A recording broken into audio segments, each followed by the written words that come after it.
আজকে আমরা দেখব একজন পেশেন্ট ইন্দ্রজিৎ মণ্ডল, ওনার বয়স 68। মেইনলি সমস্যা নিয়ে এসেছিলেন কনস্টিপেশন আর হাঁটুর ব্যথা।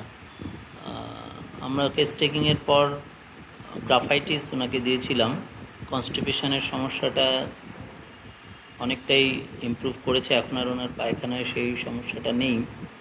আমি গ্রাফাইটিস 200, 1/12 এবং 24/1 এবং তারপর 8 দিনই এই দুবারই দিয়েছিলাম। তাতে ওনার স্টুলের প্রবলেমগুলো অনেকটাই ইমপ্রুভ করে গেছিলো। তারপর আমি সিমফাইটামে শিফট করি। হাঁটুতে ওনার একটি আওয়াজ করার মতো ব্যথা হতো এবং সকালে টয়লেটে বসতেও অসুবিধে হতো, ভাঁজ করতে পারতেন না। সেক্ষেত্রে আমি ওনাকে সিমফাইটাম দিই।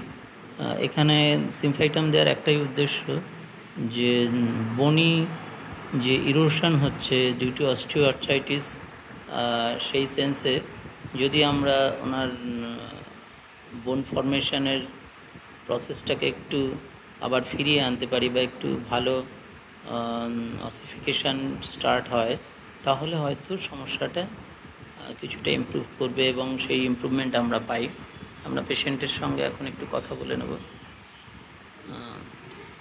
আচ্ছা ইন্দ্রজিৎবাবু, আপনি প্রথম যখন এসেছিলেন পায়খানার সমস্যা ছিল, তারপরে এখানে ওষুধ খাওয়ার পর আপনি কেমন আছেন? এখন পায়খানা প্রতিদিন হচ্ছে? একটু জোরে বলবেন। পায়খানা এখন ক্লিয়ার। আচ্ছা, আর হাঁটুর ব্যথাটাও যেটা ছিল সেটা আগের থেকে ওষুধটা খাওয়ার পরে একটু কম লাগছে। এখন একটু বসতে গেলে যতটা টাইট লাগতো তার থেকে একটু আরাম পাচ্ছেন, তাই তো?